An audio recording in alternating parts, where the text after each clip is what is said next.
நண்பர்களுக்கு வணக்கம். நான் எட்டி எப்ப சோழன். எட்டி டாக்ஸுக்கு உங்களை அன்புடன் வரவேற்கின்றேன். இன்னைக்கு ரெண்டு செய்தி பார்க்க போறேங்க. முதல் செய்தி, டெல்லியில கார் குண்டுவெடிப்பு நிகழ்ந்தது. அந்த கார் குண்டுவெடிப்புக்கு இதுவரைக்கும் எந்த ஒரு இயக்கமும் பொறுப்பேற்கவில்லை, எந்த ஒரு நாடும் பொறுப்பேற்கவில்லை. இப்போது கசாப்புக்காரங்கிட்ட வந்து ஆடு தானாகவே தலை கொடுக்கும் இல்லையா, அது போன்று பாகிஸ்தானில் இருக்கக்கூடிய ஒரு தலைவர், நாங்க தான் டெல்லியில கார் குண்டுவெடிப்பை நிகழ்த்தினோம் அப்படின்னு ஒப்புதல் வாக்கு மூலம் அளித்திருக்கின்றார். இப்ப மோடியை பொறுத்த வரைக்கும் ஆபரேஷன் சிந்தூர் ஆனது முடிவடைந்து விடவில்லை, நிறுத்தித்தான் வைத்திருக்கின்றோம் அப்படின்னு சொன்னாரு. எல்லையில யாராவது ஒருத்தர் எல்லை தாண்டிய பயங்கரவாதத்தை அரங்கேற்றினார்கள் என்றால் அது பாகிஸ்தான் போர் தொடுத்ததாகத்தான் நாங்க கருதுவோம். அதனால ஆபரேஷன் 2.0 அரங்கேற்றுவோம் என்று மோடி சொன்னார். இப்போ பாகிஸ்தான் இருக்கக்கூடிய சௌத்ரி அன்வர் உல் ஹக் என்ற தலைவர் வந்து நாங்க தான் செங்கோட்டையில தாக்குதலை தொடுத்தோம் அப்படின்னு சொல்லி இருக்கின்றார். இப்போ ஆபரேஷன் 2.0 ஆனது பாகிஸ்தான் மீது அரங்கேறுமா, மோடி அவர்கள் என்ன முடிவெடுக்க போறார், அந்த விஷயத்தை விரிவாக பார்க்க போறோம். இரண்டாவது, பணிந்தது அமெரிக்கா, வழிக்கு வந்த ட்ரம்ப். இந்த செய்தி நம்ம சேர்த்தே பார்க்க வேண்டியதா இருக்குதுங்க.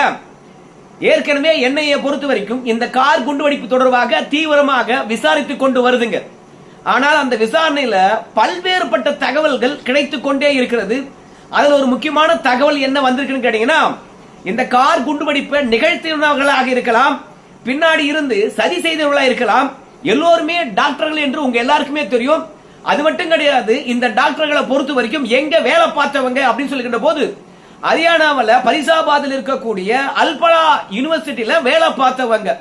இப்போ என்ஐஏவுக்கும் அமலாக்கத்துறைக்கும் ஒரு சந்தேகம், இந்த அல்பலா யூனிவர்சிட்டியே வந்து பயங்கரவாதிகளுடைய கூடாரமாக இருந்தால் அதனால அங்க இருக்கக்கூடிய ப்ரொஃபசர்களை நாம ஏன் விசாரிக்க கூடாது, இல்ல அல்பலா யூனிவர்சிட்டியுடைய நிறுவனரை எதற்காக நாம ஏன் விசாரிக்காம இன்னும் விட்டு வச்சிருக்கணும், அதனால அல்பலா யூனிவர்சிட்டியுடைய நிறுவனரை நாம விசாரிக்கணும் அப்படின்னு சொல்லிட்டு என்ஐஏ வந்து களத்துல இறங்குது. அப்படி ஜவேத் அகமது சித்திக், இவர் தான் அல்பலா யூனிவர்சிட்டியினுடைய நிறுவனராக இருக்கிறார். அவர்கிட்ட விசாரணை நடத்துறாங்க. அப்படி விசாரணை நடத்துகின்ற பொழுது சட்டவிரோதமான பண பரிவர்த்தனை நிகழ்ந்திருப்பதற்கான ஆதாரம் கிடைக்குது. இப்படி சட்டவிரோதமான பண பரிவர்த்தனை நிகழ்ந்தது என்ற விஷயம் தெரிந்தால் உடனடியாக யார் உள்ள வருவாங்க, அமலாக்கத்துறையானது உள்ள வரும். அப்படிதான் அமலாக்கத்துறையானது அதிரடியாக ஜவேத் அகமது சித்திக் அல்பலா யூனிவர்சிட்டியினுடைய நிறுவனருடைய வீடு அலுவலகங்கள்ல அதிரடியாக சோதனை செய்கின்றார்கள். அப்படி சோதனை எடுக்கின்ற பொழுது 41 லட்சம் ரூபாய் இந்த அல்பலா யூனிவர்சிட்டி மற்றும் இந்த நிறுவனருடைய வீட்டிலிருந்து கைப்பற்றப்படுகிறது. அது மட்டும் இல்ல, பல டிவைஸ்களை வந்து பாத்தீங்கன்னா கைப்பற்றுகின்றார்கள், ஆவணங்களையும் கைப்பற்றுகின்றார்கள்.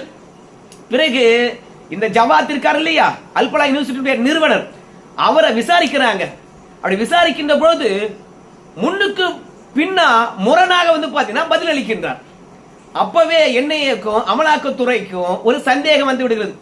இவரை கைது பண்ணணும்னு சொல்லிட்டு கைது பண்ணி இப்ப விசாரித்துக் கொண்டிருக்கின்றார். சட்டவிரோதமான பண பரிவர்த்தனை இவர் ஈடுபட்டிருக்கின்றார். இந்த பண பரிவர்த்தனையானது டெல்லியில் நடந்த கார் குண்டு வெடிப்புக்கு இவர் பணம் அனுப்பியிருக்க வாய்ப்பு இருக்கிறது.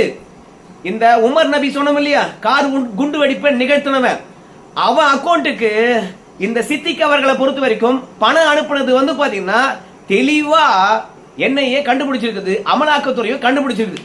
அதனால் இந்த நிறுவனர் வந்து யார்கிட்ட இன்னும் தொடர்புல இருந்தார் என்ற விஷயத்தை முழுமையாக கண்டறிவதற்காக விசாரணை செய்து கொண்டு இருக்கின்றார்கள். இப்படி நாள் ஒரு மேனி பொழுது ஒரு வண்ணமாக அடுத்தடுத்த ஆட்கள் சிக்கிக்கொண்டே இருந்தாலும் முழுமையாக நாங்க தான் இதை செஞ்சோம் என்று எந்த ஒரு இயக்கமும் இதுவரைக்கும் ஒத்துக்கல, எந்த ஒரு நாடும் பொறுப்பேற்கல. ஆனால் பாகிஸ்தான் இருக்கக்கூடிய முக்கியமான ஒரு தலைவர் சௌத்ரி அன்வர் உல் ஹக், அவர் என்ன சொல்றாருன்னு கேட்டீங்கன்னா, நாங்க ஏற்கனவே இந்தியாவுக்கு அடிக்கடி எச்சரிக்கை விடுத்திருந்தோம். என்ன எச்சரிக்கை விடுத்திருந்தோம், பாருங்க, பலுசிஸ்தான்ல எங்க மக்களும் எங்க ராணுவமும் ரத்தம் சிந்தினால் நாங்க இந்தியாவுடைய செங்கோட்டையில் இருந்து காஷ்மீர் காடுகள் வரைக்கும் நாங்க தாக்குதல் தொடுப்போம் அப்படின்னு சொன்னோம். ஆனால் இன்னைக்கு இறைவன் அருளால் செங்கோட்டையில தாக்குதலை தொடுத்து விட்டோம். இன்னைக்கு வரைக்கும் இந்தியா எத்தனை பிணங்கள் விழுந்திருக்குது என்பதை எண்ணிக்கொண்டிருக்கின்றார்கள். அந்த பிணங்கள் யாருடையது என்று கண்டுபிடித்துக் கொண்டு இருக்கின்றார்கள். நாங்க அன்னைக்கே சொன்னோம், பலுசிஸ்தான் விஷயத்துல தலையிடாதீங்க தலையிடாதீங்கன்னு சொன்ன, கேட்டீங்களா? பாகிஸ்தானுடைய பவரை பாருங்க அப்படின்னு டெல்லியில நடந்த கார் குண்டுவெடிப்புக்கு நாங்க தான் ஏன் காரணம் அப்படின்னு இன்னைக்கு ஒத்துக்கிட்டு இருக்கிறாரு சௌத்ரி. ஆனா சில பேர் என்ன சொல்றாங்க கேட்டீங்கன்னா, பாகிஸ்தான்ல நிச்சயமற்ற பொருளாதார தன்மை இருக்கிறது, அங்க கலவரங்கள் தொடர்ச்சியாக நிகழ்ந்து கொண்டிருக்கிறது, மக்கள் புரட்சியில் ஈடுபடுவாங்க போல இருக்குது, அதனால இந்தியாவை வில்லனாக காட்டணும், அந்த மக்களை திசை திருப்ப வேண்டும் என்பதற்காக அரசியல் பூர்வமாக இந்த குற்றச்சாட்டை சௌத்ரி அவர்கள் வச்சிருக்கிறாரு. இது உண்மையா இருக்க வாய்ப்பில்லை அப்படின்னு ஒரு சாரார் சொல்லுகின்ற தருணத்துல பாகிஸ்தான்ல இருந்தே வந்து இந்த ஆள் சொல்றதுல உண்மைதான்டா அப்படின்னு உறுதிப்படுத்துகின்ற அளவுக்கு கைபர் பக்துவான் மாகாணத்துல முதல்வராக இருக்கக்கூடியவர் வந்து பாத்தீங்கன்னா ஹப்ரிடி. இவரு இம்ரான் கட்சியை சார்ந்தவர். இம்ரான் கான் இருந்தார் இல்லையா, இப்ப சிறையில் அடைச்சிருக்காங்களே, அந்த கட்சியை சார்ந்தவர் கைபன் பக்துவாவில வந்து முதலமைச்சராக இருக்கின்றார். அவர் என்ன சொல்றான்னு கேட்டீங்கன்னா, எங்க மாநிலத்துடைய எல்லையில இந்த ஷபாஸ் ஷெரீஃபா இருக்கலாம், இல்ல இந்த போலி ராணுவப்படை தளபதியா இருக்கக்கூடிய அசீம் முனிரா இருக்கலாம், இவங்கெல்லாம் எங்க பகுதி எப்போதுமே வந்து பாத்தீங்கன்னா பதட்டத்துடன் இருக்கணும், மக்கள் அச்சத்துடன் இருக்கணும் அப்படின்னு சொல்லிவிட்டு இந்த ஆட்சியாளர்கள் வந்து இந்த தற்கொலைப்படை தாக்குதல் தொடுக்கிறாங்க இல்லையா, அவங்கள கைப்பாவையாக வச்சுக்கிட்டு எல்லையில தற்கொலைப்படை தாக்குதல் தொடுப்பது இல்லையா, ராணுவ தாக்குதல் தொடுப்பது இல்ல போலியான பயங்கரவாத தாக்குதலை இவங்களே செய்வது, இதன் மூலமாக பாகிஸ்தான் அரசாங்கமானது பயங்கரவாதத்தை கட்டுக்குள் கொண்டு வரதுக்காக என்ன மாதிரி போராட்டங்களை செய்து என்ன மாதிரி போராடி கொண்டிருக்குது, எல்லையில ஊடுருவக்காரர்களை எப்படி எல்லாம் தடுக்குது அப்படின்னு ஒரு கற்பனை நாடகத்தை போட்டு பாகிஸ்தான் ஆட்சியாளர்கள் வந்து பாத்தீங்கன்னா கைபன் பக்துவாவை காப்பாத்துறதுக்காக தான் இருக்கிறாங்க, அந்த மக்களுக்கான சுதந்திரத்தை கொடுப்பதற்காக தான் இருக்கிறாங்க, அவங்கள வந்து பாத்தீங்கன்னா பயங்கரவாத தாக்குதல் இருந்து காப்பாற்ற வேண்டும் என்பதற்காக தான் போராடுறாங்க அப்படின்னு போலியாக கட்டமைக்க வேண்டும் என்பதற்காக இந்த போலி ராணுவப்படை தளபதியாக இருக்கக்கூடிய அசீம் முனிர் மற்றும் ஷபாஸ் ஷெரீஃப் அவர்கள்லாம் வந்து எங்க மாநிலத்துல போலியாக பயங்கரவாத தாக்குதல் தொடுக்கிறாங்க. இப்படி சொந்த நாட்டு மக்களே வந்து விமானத்தின் மூலமாக குண்டு போட்டு சாவடிக்கின்ற ஒரு நாட்டு தலைவரை பார்த்திருக்கீங்களா? அது பாகிஸ்தான்ல தான் நடக்கும். அது மட்டும் இல்லாம போலியாக பயங்கரவாத தாக்குதல் தொடுப்பது வேற எந்த நாட்டிலாவது இருக்குமா? சொந்த நாட்டு மக்களே கொள்றது இந்த ஷபாஸ் ஷெரீஃபும் இந்த ராணுவப்படை தளபதி தான் அப்படின்னு கைபர் பக்துவானுடைய முதலமைச்சர் அஃப்ரிடி அவர்கள் வந்து பாத்தீங்கன்னா ஒப்புதல் வாக்குமூலம் அளித்திருக்கின்றார். அவங்களுக்கு கைபர் பக்துவான் இருக்கக்கூடிய மக்கள் மொத்த பேரையும் கொண்டுட்டு இந்த ஷபாஸ் ஷெரீஃபுக்கு வேண்டப்பட்டவர்கள் பாகிஸ்தான் இருக்காங்க, அவங்க கொண்டு வந்து எங்க மாநிலத்தில் இறக்கலான்னு பாக்குறாரு. அதற்காக தான் திட்டமிட்டு எங்களுடைய எல்லையில வான்வழி தாக்குதல் தொடுத்தார், தாரா என்ற இடத்துல தாக்குதல் தொடுத்தார். அதனால்தான் அங்க கொத்து கொத்தாக விமானப்படை தாக்குதல் உயிரிழந்தார்கள். இப்போ போலியாக அதை திசை திருப்பதற்காக பயங்கரவாத தாக்குதல் தொடுக்கிறார். இந்த ஷபாஸ் ஷெரீஃப் இந்த ராணுவப்படை தளபதி இவங்க ரெண்டு பேரும் இருக்கிற வரைக்கும் பாகிஸ்தானும் நிம்மதியா இருக்காது, பாகிஸ்தானுக்கு பக்கத்தில் இருக்கக்கூடிய நாடும் அமைதியா இருக்காது. இந்தியாவில் நடக்கின்ற ஒவ்வொரு தாக்குதலுக்கும் இந்த ஷபாஸ் ஷெரீஃபும் இந்த அசீம் முனிரும் தான் காரணமா இருப்பாங்க அப்படின்னு கைபர் பக்துவா மாநிலத்தினுடைய முதலமைச்சர் வந்து பாத்தீங்கன்னா ஓபன் ஸ்டேட்மெண்ட் கொடுத்திருக்கார். அதனால பாகிஸ்தானில் இருக்கக்கூடிய சௌத்ரி அன்வருல் ஹக் என்ற தலைவர் நாங்க தான் செங்கோட்டையில தாக்குதல் தொடுத்தோம் அப்படின்னு சொன்னது உண்மையா இருக்க வாய்ப்பு இருக்குது அப்படின்னு இந்தியா தரப்புல சொல்றாங்க. அதனுடைய வேறு என்னவாக இருக்கும், அந்த வார்த்தைகள்ல எந்த அளவுக்கு உண்மைத்தன்மை இருக்கும் என்று ஆராய்ந்து கொண்டிருக்கின்றார்கள். ஒருவேளை பாகிஸ்தான் தான் இதனுடைய பின்னணியில நேரடியாக ஈடுபட்டு இருக்கிறது. ஏன்னா இதனால் வரைக்கும் பாகிஸ்தானில் இருக்கக்கூடிய ஜெய்ஷி முகமது தான் வந்து இந்த உமர் நபிக்கா இருக்கலாம், இல்ல வந்து பாத்தீங்கன்னா அடில் அகமதுக்கா இருக்கலாம், ஜமீலுக்கா இருக்கலாம், ஷாகினுக்கா இருக்கலாம், நிதி உதவியிலிருந்து ஆயுத உதவி வரைக்கும் இவங்க தான் செஞ்சாங்க என்ற ஒரு சந்தேகம் இருக்கின்ற பொழுது இப்ப நேரடியாகவே பாகிஸ்தான் வந்து நாங்க தான் செஞ்சோம் அப்படின்னு சொல்லி இருப்பது கசாப் கடைக்காரங்கிட்ட ஆடு தானா வந்து தலையை கொடுத்த மாதிரி பாகிஸ்தான் ஒத்துக்கிட்டு இருக்குது. மோடி என்ன முடிவெடுக்க போறார் என்பதை நம்ம பொறுத்து பார்ப்போம். இதற்கிடையில பணிந்தது அமெரிக்கா, வழிக்கு வந்த ட்ரம்ப். உங்க எல்லாருக்கும் தெரியும், ஒரு 2 நாளாவே வந்து ஒரு செய்தி பரவிட்டு இருக்கு. என்ன செய்தி என்று பார்க்கின்ற பொழுது, ரஷ்யா கிட்ட இருந்து யாரு என்ன வாங்கினாலும் சரி நாங்க அவங்க மீது 500% வரி தான் போட போறோம், எவடமே தப்பிக்க முடியாது அப்படின்னு சொல்லிட்டு கடந்த காலங்கள்ல சீனாவை ஒதுக்கி விட்டு மற்ற நாடுகளுக்கெல்லாம் ரஷ்யா கிட்ட என்ன வாங்கினீங்கன்னா வரி விதிப்போம் அப்படின்னு சொன்னாங்க. ஆனா இப்போ சீனாவையும் ட்ரம்ப் சேர்த்துட்டு இருக்கிறாரு.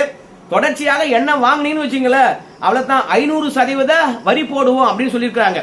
சோ இந்த மாதிரி சூழ்நிலையில இந்தியாவை பொறுத்த வரைக்கும் ஒரு பெரிய முடிவெடுத்து இருக்கிறது. என்ன முடிவு அப்படின்னு பார்க்கும்பொழுது, இந்தியாவுக்கும் அமெரிக்காவுக்கும் இடையில கடந்த திங்கட்கிழமை ஒரு ஒப்பந்தமானது கையெழுத்தாயிருக்குது. அந்த ஒப்பந்தத்தை பற்றி நம்முடைய பெட்ரோலியத்துறை அமைச்சர் ஹர்தீப் சிங் பூரி அவர்கள் தெரிவிக்கின்ற பொழுது, வரலாற்று சிறப்பு முக்கியத்துவம் வாய்ந்த ஒரு ஒப்பந்தத்தை அமெரிக்காவும் இந்தியாவும் போட்டிருக்கிறாங்க. இது நாள் வரைக்கும் நாம ரஷ்யா கிட்ட தான் இருந்து எல்பிஜி கேஸ் வாங்கிட்டு இருந்தோம். அரசு நிறுவனங்கள் இனிமே நாம வருடத்துக்கு இந்தியாவுடைய தேவையில 10% அமெரிக்கா கிட்ட இருந்து எல்பிஜி கேஸ வாங்க போறோம் அப்படின்னு சொல்லிட்டு, இனிமே ஒவ்வொரு மாதமும் நாம 2.2 மில்லியன் டன் அளவுக்கு எல்பிஜி கேஸ இந்தியாவுக்கு வாங்க போறோம் அப்படின்னு ஹர்தீப் சிங் பூரி அவர்கள் சொல்லியிருக்கின்றார். அது மட்டும் இல்லாம அமெரிக்காவுக்கும் இந்தியாவுக்கும் இடையில வர்த்தக ஒப்பந்தமானது 90% முடிஞ்சு போச்சு அப்படின்னு சொல்லியிருக்கிறாரு. அது மட்டும் இல்லாம நம்முடைய வர்த்தக செயலாளர் இருக்கக்கூடிய ராஜேஷ் அகர்வால் அவர்களை பொறுத்த வரைக்கும் என்ன சொன்னாருன்னா, நாம இந்தியாவுக்கும் அமெரிக்காவுக்கும் இடையில முதற்கட்ட வர்த்தக ஒப்பந்தமானது கையெழுத்து ஆகிவிட்டது. இன்னும் ஃபைனலா கையெழுத்து ஆக வேண்டியது இருக்குது. சில பேச்சுவார்த்தைகள் சென்று கொண்டிருக்குது. 90% பேச்சுவார்த்தை முடிஞ்சிட்டோம். 90% பேச்சுவார்த்தையை முடிச்சுட்டோம்.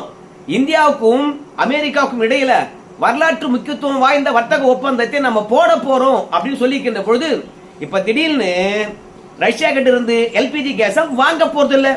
இனிமே அமெரிக்கா கிட்ட இருந்து தான் எல்பிஜி கேஸ வாங்க போறோம் 2.2 மில்லியன் டன் அளவுக்கு அப்படின்னு சொல்லி இருப்பது இந்தியாவுடைய எண்ணெய் தேவைக்கான புதிய பாதை திறந்திருப்பதாக சொல்றாங்க. அது மட்டுமல்ல, இந்தியாவுடைய எண்ணெய் விநியோகத்தினுடைய புதிய அத்தியாயம் தொடங்குகிறது அப்படின்னு சொல்றாங்க.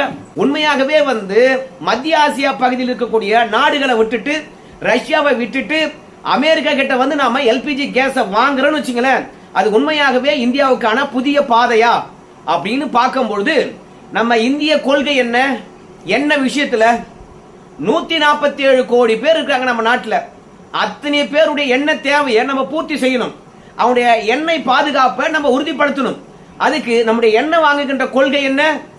எந்த நாட்டில் எண்ணெய் விலை குறைவாக கொடுக்கறாங்களோ, கேஸ் விலை குறைவாக கொடுக்கறாங்களோ, அந்த நாட்டில் தான் நாம கொள்முதல் பண்ணுவோம். மற்றபடி எந்த நாடு நிர்பந்தித்தாலும் சரி, அதை பற்றி நமக்கு கவலை கிடையாது. நம்ம நாட்டினுடைய எண்ணெய் தேவைதான் முக்கியம், நம்ம நாட்டு மக்களுடைய நலன் தான் முக்கியம். அதன் அடிப்படையில் தான் நடவடிக்கை எடுப்போம் அப்படின்னு சொன்னதுனால, ரஷ்யா கிட்ட எண்ணெய் வாங்க வேணாம், எல்பிஜி கேஸ் வாங்க வேணாம் அப்படின்னா, அமெரிக்கா ரஷ்யா என்ன விலையில கொடுக்குதோ அந்த விலையில கொடுத்தா நாங்க வாங்கிக்கிறோம். நாங்க போய் மத்திய ஆசியா பகுதியில் போய் எண்ணெய் கொடுங்க அப்படின்னு சொல்லிட்டு வரிசையில் நிக்க மாட்டோம். ஏன்னா உலகத்திலேயே அதிக எண்ணெய வெளிநாட்டிலிருந்து கொள்முதல் செய்கின்ற நாடுகள் பட்டியலில் இந்தியா 3வது இடத்துல இருக்குது. இப்படி அதிகப்படியான எண்ணெயை கொள்முதல் பண்ணுகின்ற நாடானது மத்திய ஆசிய பகுதியில் போய் வரிசையில் நின்னா என்ன ஆகும்? உலகத்தில் இருக்கக்கூடிய எண்ணெய் வள நாடுகளில் இருக்கக்கூடிய எண்ணெய் தேவையானது அதிகரிக்கும், பற்றாக்குறை கூடும், எண்ணெய் விலையானது அதிகரிக்கும். அதனால விற்பனை சமநிலையானது பாதிப்படையும். இப்படி இந்தியா போய் மத்திய ஆசிய பகுதியில் நின்னாங்கன்னு வச்சுங்களேன், அப்புறம் உலகத்தில் இருக்கிற ஒவ்வொரு நாடும் அதிக விலை கொடுத்து தான் எண்ணெய் வாங்கணும். அதனால அமெரிக்கா பாத்தீங்கன்னா எண்ணெய் வாங்கக்கூடாது என்றால், நீங்க குறைந்த விலையில எண்ணெய் கொடுத்தா உங்ககிட்டயே நாங்க வாங்கிக்கிறோம் அப்படின்னு இந்தியா சொன்னதுனால, இப்ப அமெரிக்கா பொறுத்த வரைக்கும் பரவாயில்லப்பா, ரஷ்யாவுடைய குறைவான விலையில என்ன கொடுக்கல, அந்த விலைக்கு ஈடா கொடுக்கலனா கூட பரவாயில்ல, இந்தியா இந்த விலை இருந்தா போதும் என்று ஏற்றுக்கொள்ளுகின்ற மனநிலை வரும் இல்லையா, அந்த விலையில நாங்க கொடுக்கிறோம் அப்படின்னு சொல்லிட்டு. மற்றபடி அமெரிக்கா கடந்த காலங்களில் $65 ஒரு பீப்பாய் எண்ணெயை கொடுத்துட்டு இருந்தாங்க. ஆனா இன்னைக்கு $61 நாங்க இந்தியாவுக்கு எண்ணெயை கொடுக்கிறோம். எல்பிஜி பாத்தீங்கன்னா விலையை குறைச்சு கொடுக்கிறோம் அப்படின்னு சொல்லிட்டு ரஷ்யா விலைக்கு நிகராக அமெரிக்கா எண்ணெய் விலையை குறைச்சு கொடுக்குது, கேஸ் விலையை குறைச்சு கொடுக்குது. இந்த ஒப்பந்தமானது கையெழுத்தாயிருக்குது. அதனால இந்தியாவுக்கான எண்ணெய் மற்றும் எரிவாயுவினுடைய புதிய பாதையானது உருவாயிருக்குன்னு சொல்லிட்டு நம்முடைய அமைச்சர் ஹர்தீப் சிங் பூரி அவர்கள் மகிழ்ச்சி தெரிவித்திருக்கின்றார். அமெரிக்கா பொறுத்த வரைக்கும் மிரட்டிய மீன் பிடிச்சிடலாம் அப்படின்னு சொன்னாங்க. ஆனா அப்படிலாம் கிடையாது. விலை குறைவாக தந்தீங்கன்னா கேஸும் வாங்குறோம், எண்ணெயும் வாங்குறோம் அப்படின்னு சொன்னதால இப்ப அமெரிக்காவை பொறுத்த வரைக்கும் எண்ணெய் விலையை குறைச்சிருப்பதனால நாம அங்க எண்ணெய் வாங்குறோம். ஒரு வழியாக அமெரிக்கா நமக்கு பணிந்திருக்கிறது.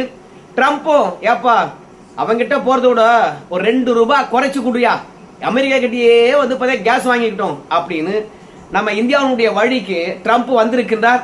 இது ஒரு நல்ல மாற்றமாக தான் பார்க்கப்படுகிறது. ஒருவேளை எல்பிஜி கேஸ் மற்றும் குருடாயினுடைய விலையை குறைச்சிட்டு வர்த்தக ஒப்பந்தத்துல இறுக்கி பிடிப்பாங்களோ அமெரிக்காக்காரங்க அப்படின்னு பார்த்தா கிடையாது. அதுலயும் 90% எல்லாமே நல்லபடியா முடிஞ்சிச்சா, இன்னும் 10% இருக்கிறதா. அதனால அந்த 10% இந்த ஆண்டுக்குள்ளே வந்து பாத்தீங்கன்னா பேச்சுவார்த்தை மூலமாக முடிவுற்று ஒப்பந்தமானது இந்த ஆண்டு இறுதி அல்லது அடுத்த ஆண்டு தொடக்கத்துல முடியும் என்று சொல்லியிருக்காங்க. எவ்வளவுதான் நான் பெரிய எண்ணத்தனத்துடன் இருப்பேன், இறங்கவே வரமாட்டேன் அப்படின்னு அமெரிக்கா சொன்னாலும் இந்தியாவுடைய உறுதியான நிலைப்பாடு காரணமாக இன்னைக்கு அமெரிக்கா பணிந்திருக்குதுப்பா, எண்ணெயை குறைவான விலையில தரும், கேஸ குறைவான விலையில தரும் வா அப்படின்னு சொல்லிட்டு இந்தியாவும் அமெரிக்காவும் கேஸ் மற்றும் எண்ணெய் வாங்குவதற்கான புதிய ஒப்பந்தத்தை போட்டிருக்காங்க. அமெரிக்கா கிட்ட இருந்து வருஷத்துக்கு இந்தியாவுடைய எண்ணெய் தேவையில 10% வாங்க போறாங்க. இன்னும் போக போக அமெரிக்கா குறைவான விலையில, குறிப்பா சலுகை விலையில கேஸும் எண்ணெயை கொடுத்தா நாம எண்ணெய் வாங்குறது இன்னும் நாளுக்கு நாள் அதிகரிக்கும் அப்படின்னு சொல்றாங்க. எல்லாம் பொறுத்து வந்து பார்க்கலாமே என்ன நடக்க போகுதுன்னு சொல்லிட்டு. ஆபரேஷன் சிந்து நடக்க போதா இல்ல அமெரிக்கா கிட்ட இருந்து தொடர்ந்தா எண்ணெய் வாங்க போறோமா என்று சொல்லிட்டு. சரி நண்பர்களே, இந்த வீடியோ எப்படி இருந்தது? பிடிச்சிருந்தா ஒரு லைக் போடுங்க, விருப்பப்பட்டீங்கன்னா சப்ஸ்கிரைப் பண்ணிக்கங்க. நன்றி நண்பர்களே.